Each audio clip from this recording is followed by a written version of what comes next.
Hello class, my name is James, and today we're going to talk about responsible social networking. And it has many benefits to social networking. It can be very positive, although it doesn't always work that way. There have been some negative things, and after doing research, even without doing extensive research, you see it on the news, you see it on the internet. Some of these things are a man charged with assault on a woman he met social media. That's according to Union Leader 2015.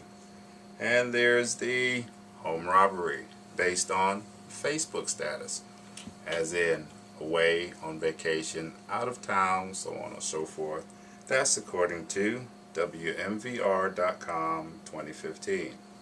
And then we have a gentleman in Newport News met up with another gentleman to purchase some sneakers. Really?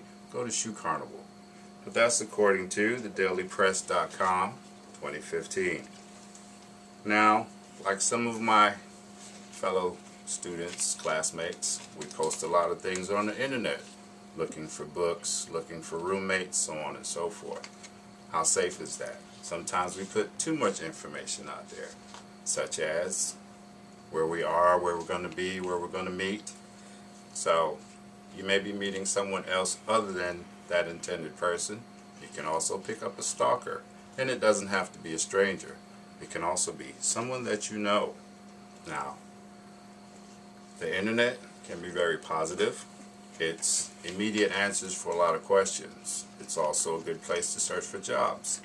Also, that can have its negative points where employers nowadays are searching social media before they hire you for a certain position. And also schools are searching the internet and social media before they put a student in a certain status.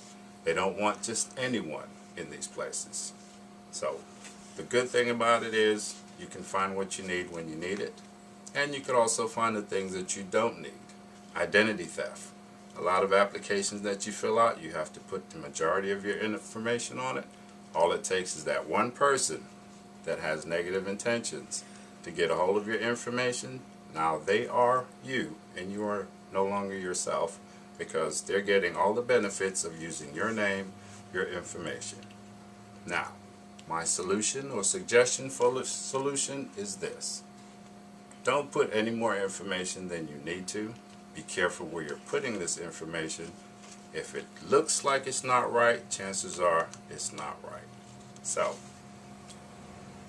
one of the things that you need to think about, if your pastor wouldn't approve it and your mom wouldn't approve it, then maybe you don't need to post it, because these things can come back later and have a negative effect on your whole life, on your job opportunities. It may even cost you your job. Worst case scenario, it can cost you your life. So be careful where you're posting your information. Be careful how much information you're posting. And if you don't want your kids to come back and see you doing silly things later, then that's another thing to think about. Would you like to look at yourself 20 years from now doing something that you shouldn't have been doing, but you weren't thinking about it because you were too young to know better? Because once you post it on the internet, it stays on the internet. It goes on and on and on. And like I said, it can come back in such a negative way that it could end your career, cost you your life, or cost your family member their life. So be smart about what you're doing when you're on the internet. Think about it before you post it. It doesn't go away. It can help you and it can hurt you. So, in conclusion, I'd like to say once again, if you don't want to see it in a negative way, don't post it. Now, does anybody have any questions? How can you avoid social networking problems?